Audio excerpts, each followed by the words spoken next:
All right, so you've got a massive sorted list. You need to find something in it. What's the first tool you reach for? For most of us, it's got to be binary search, right? But what if I told you that perfect, elegant approach isn't always the smartest move? Yeah, I'm talking about good old binary search. It's fast, it's beautiful, it's probably one of the first things you learn in computer science. But that perfect 50-50 split, that thing we love about it, what if, just sometimes, that's actually its Achilles heel? Oh, yeah. We all know how the champ works. It jumps right into the middle of the data, takes one look, and boom, chucks half of it away. Then it does it again and again, just chopping the problem in half every single time. It is the textbook definition of divide and conquer, and man, is it fast. But every champion has a challenger, right? And this one, well, it's a bit of an unconventional fighter. It's kind of like binary search's weird cousin who plays by a totally different set of rules. So let's meet this challenger. Let's talk about Fibonacci search. So, at its heart, Fibonacci search is doing the same basic job. It's a way to search a sorted list by comparing elements. But here's the twist. The big fundamental difference is that instead of just dividing by 2, it uses that famous Fibonacci sequence to figure out where to look. You know the one, right? 0, 1, 1, 2, 3, 5, where you just add the last two numbers to get the next one? That sequence is literally the engine driving this whole thing. And these aren't just some random numbers from a math textbook. They're the secret sauce, giving us the perfect ratios to shrink our search space with every single step. Okay, so picture this. Binary search comes in with a sword and slices the data perfectly in half. 50-50. Clean. Fibonacci search, though, it makes a deliberately unbalanced cut.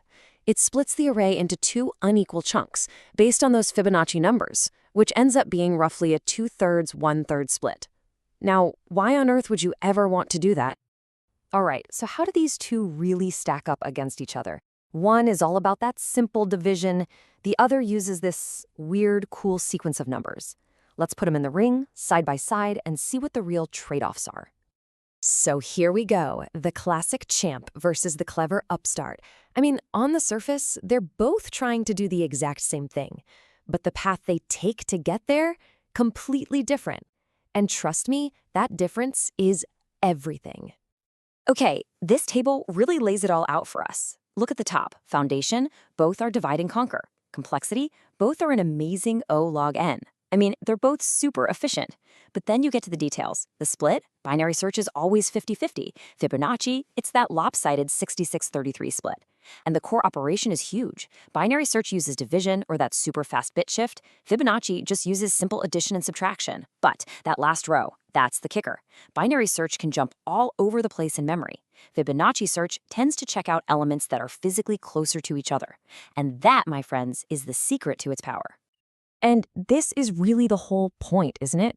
If they're both O log n, why on earth would we ever bother with the one that sounds more complicated? Well, this is where we get to the big aha moment. This is where we find its sneaky, clever advantage.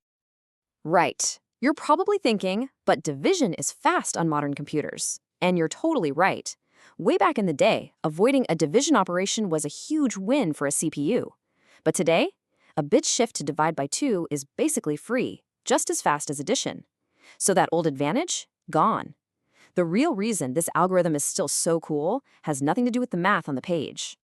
The answer? It's in the hardware itself. You know, we tend to think of computer memory as this one big, perfect library where you can instantly grab any book you want. But that's not how it works at all. It's more like you have a tiny desk right in front of you and a massive library down the street. Anything on your desk, you can grab it instantly. But if you need a book from the library, you got to make that long trip. Well, your desk is the CPU cache, and that library, that's your main RAM. And this is where Fibonacci search gets its moment to shine. When the CPU has to make that slow trip to the library, your RAM, it doesn't just grab one piece of data. It pulls in a whole chunk and puts it on the desk, the cache. Now, binary search jumps all over the place, so it's constantly causing cache misses, forcing new, slow trips. But Fibonacci search, with its smaller, closer jumps, is way smarter. Its next request is much more likely to be for data that's already been pulled into the cache. That's a cache hit, and it is way faster. This quote just nails it. It's not about doing less math. It's about spending less physical time waiting around for the data you need. It's all about reducing those expensive, time-consuming trips out to main memory. So, how's it actually work? In a nutshell, simple. First, you find the smallest Fibonacci number that's bigger than your list. Then, you use the 2 Fibonacci numbers right before that to pick where you're going to look. If your target is smaller than what you find, you toss out the big section. If it's larger, you toss out the small section. And you just keep doing that, working your way down the Fibonacci sequence, making smaller and smaller jumps. It's a super elegant way to just zero in on your target. So, what's the big lesson here? Is Fibonacci search better than binary search? No, not at all.